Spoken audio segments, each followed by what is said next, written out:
좋은 아침입니다. 오늘은 빈들의 양식 8과로 제목은 갈릴리로 이동입니다. 본문은 요한복음 4장 1절로 54절 말씀으로 예수님과 제자들이 유대 지역에서 갈릴리로 이동 중에 만난 두 사람, 곧 사마리아 여인과 왕의 신하 이야기입니다. 오늘 본문 중 몇 절만 발췌하여 읽도록 하겠습니다. 3절 말씀입니다. 유대를 떠나사 다시 갈릴리로 가실새 사마리아를 통과하여야 하겠는지라. 사마리아에 있는 수가라 하는 동네에 이르시니 야곱이 그 아들 요셉에게 준 땅이 가깝고 거기 또 야곱의 우물이 있더라. 예수께서 길 가시다가 피곤하여 우물 곁에 그대로 앉으시니 때가 6시쯤 되었더라. 사마리아 여자 한 사람이 물을 기르러 왔음에 예수께서 물을 좀 달라 하시니 13절 예수께서 대답하여 이르시되 이 물을 마시는 자마다 다시 목마르려니와 내가 주는 물을 마시는 자는 영원히 목마르지 아니하리니 내가 주는 물은 그 속에서 영생하도록 솟아나는 샘물이 되리라. 20절 우리 조상들은 이 산에서 예배하였는데 당신들의 말은 예배할 곳이 예루살렘에 있다 하더이다. 예수께서 이르시되 여자여 내 말을 믿으라. 이 산에서도 말고 예루살렘에서도 말고 너희가 아버지께 예배할 때가 이르리라. 너희는 알지 못하는 것을 예배하고 우리는 아는 것을 예배하노니 이는 구원이 유대인에게서 남이라. 아버지께 참되게 예배하는 자들은 영과 진리로 예배할 때가 오나니 곧 이때라. 아버지께서는 자기에게 이렇게 예배하는 자들을 찾으시느니라. 하나님은 영이시니 예배하는 자가 영과 진리로 예배할지니라. 46절 예수께서 다시 갈릴리 가나에 이르시니 전에 물로 포도주를 만드신 곳이라. 왕의 신하가 있어 그의 아들이 가버나움에서 병들었더니 그가 예수께서 유대로부터 갈릴리로 오셨다는 것을 듣고 가서 청하되 내려오셔서 내 아들의 병을 고쳐 주소서 하니 그가 거의 죽게 되었음이라.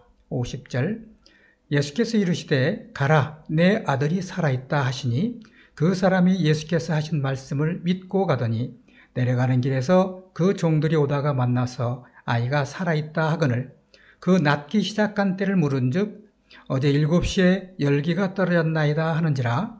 그의 아버지가 예수께서 내 아들이 살아있다 말씀하신 그때인 줄 알고 자기와 그 온 집안이 다 믿으니라. 오늘 본문 요한복음 4장을 요약하면 세례 요한이 투옥되었고 예수님은 제자들과 함께 갈릴리로 이동했습니다. 사역 현장이 유대 지역에서 갈릴리로 옮겨졌습니다. 도중에 사마리아의 수가성에서 전도하였고 한 여인과 예배에 관하여 대화했습니다. 갈릴리 가나에서 헤롯 안티파스 왕의 신하가 가버나움에 있는 그의 아들의 병을 고쳐달라고 부탁했고 장거리 원격 치료가 일어났습니다. 관찰을 통한 본문 이해를 위해 몇 가지 질문을 먼저 드립니다.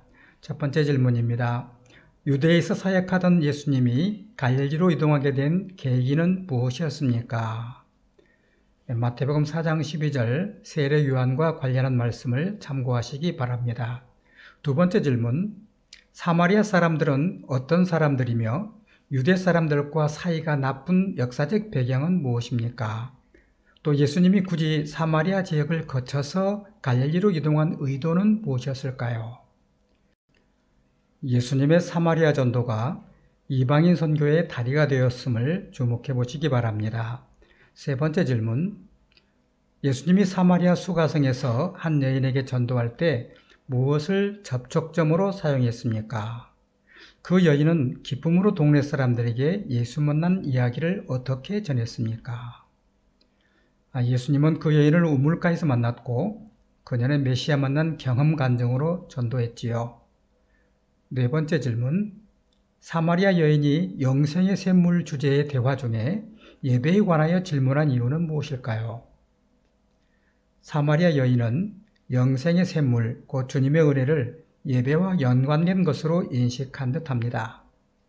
다섯 번째 질문, 갈릴리 분봉왕 헤롯의 신하가 예수님을 찾아온 까닭은 무엇이며 어떤 일이 일어났습니까? 그가 거주하는 가버나움에서 가나까지 온 이유는 그의 병든 아들 때문이었고 그는 전혀 예상치 못한 놀라운 경험을 하게 되었지요. 여섯 번째 질문, 사마리아 전도와 헤롯 왕의 신하 아들을 치료한 두 사건을 묶어서 기술하는 요한복음 저자의 의도는 무엇일까요? 사도행전 1장 8절을 바탕으로 선교적 관점에서 생각해 보시기 바랍니다. 그럼 살펴본 본문을 토대로 몇 가지 포인트를 정리해 보겠습니다. 첫 번째 포인트입니다. 예수님의 전도 주제는 영생이었고 그는 영원한 생수 자체였습니다.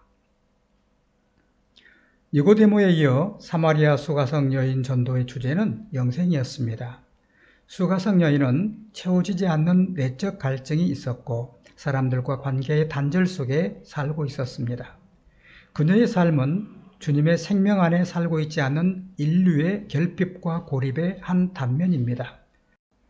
모든 사람은 예외 없이 충족되지 않은 목마름으로 참 평안을 누리지 못하고 참 행복을 누리지 못하는 듯합니다. 밑빠진 독 같은 목마름으로 마음의 여유가 없으므로 서로 상처받으며 관계의 단절 속에 담을 쌓고 살아갑니다. 이는 영원히 목마르지 않도록 솟아나는 생명수 대신 주님만이 채울 수 있습니다. 예수님은 신과 인간 사이, 인간과 인간 사이 막힌 담을 헐기 위해 이 땅에 오셨습니다. 전염병의 확산으로 필요에 따라 물리적 거리두기는 필요할 수 있겠으나 사회적 거리두기는 주님의 뜻에 배치됩니다. 우물가에서 여인을 기다렸던 그 예수님이 우리 삶의 현장에서 각 사람을 기다리고 있습니다. 목마른 자들은 내게로 오라고 말씀하십니다. 때로는 문 밖에서 녹화하십니다. 그 음성을 듣고 문을 여는 것은 우리의 의지적 결단에 달렸습니다. 두 번째 포인트입니다. 성전 의식 중심 예배는 그림자였고 예수님은 교회 시대 참된 예배의 기틀을 놓았습니다. 예수님은 메시아로서 예루살렘 성전에 공식적으로 등장했고 유대 지역에서 영생을 선포하며 사역을 시작했습니다. 8개월 후 그는 유대에서 갈릴리로 이동했고 도중에 만난 사마리아 여인에게 전도하면서 성전과 예배에 관하여 말씀하셨습니다. 그 여인은 예루살렘 성전에 갈 수 없는 처지인데 어떻게 하나님께 나아가 예배를 드릴 수 있느냐고 질문했고 예수님은 어디서든지 영과 진리로 예배할 때가 왔다고 대답했습니다. 동물 희생 제사 중심인 의전적인 예루살렘 성전 예배는 그림자였습니다. 성전의 주인이며 성전 자체가 되신 예수님이 본질적인 신령한 예배의 문을 열었습니다. 그것은 교회 시대 참된 예배를 위한 대변혁의 틀이었습니다. 그것은 하나님과 인간 사이 관계를 새롭게 맺는 새 청사진이었습니다. 영과 진리로 예배할 수 있는 은혜의 시대가 열린 것입니다. 세 번째 포인트입니다. 신앙은 자기 필요 때문에 시작해서도 말씀 중심 신앙으로 성장해야 합니다. 사람들은 대부분 자기 필요 때문에 신앙을 갖고자 합니다. 사회적 지위가 높은 왕의 신하는 죽어가는 아들로 인해 다급해서 멀리 가버나움에서 가나로 달려와 간절하고 가난한 마음으로 예수님께 나왔습니다. 가버나움으로 함께 가서 죽어가는 아들을 살려달라고 간청했습니다. 예수님은 즉시로 그 아들의 병이 나았으니 거기까지 갈 필요가 없다고 했습니다. 왕의 신하는 처음에 예수가 환자에게 가서 뭔가를 하면 그의 아들이 죽지 않고 살아날 수 있으리라 생각했습니다. 그러나 예수님이 하고자 하시면 환자에게 직접 가지 않고도 아들을 치료할 수 있겠다는 생각이 들어 그의 말씀을 믿고 떠났습니다. 그는 그 믿음대로 아들의 장거리 원격 치료를 경험했습니다. 예수님이 선포한 말씀의 능력을 믿었고 그 결과를 체험했습니다. 그 믿음으로 온 가정을 구원에 이르게 하였습니다. 우리 신앙은 관념에서 체험 중심 신앙으로 성장해야 합니다. 하나님께 나온 첫걸음이 자신의 필요 때문이었을지라도 우리는 점차 말씀 중심 신앙으로 나아가야 합니다. 네 번째 포인트입니다.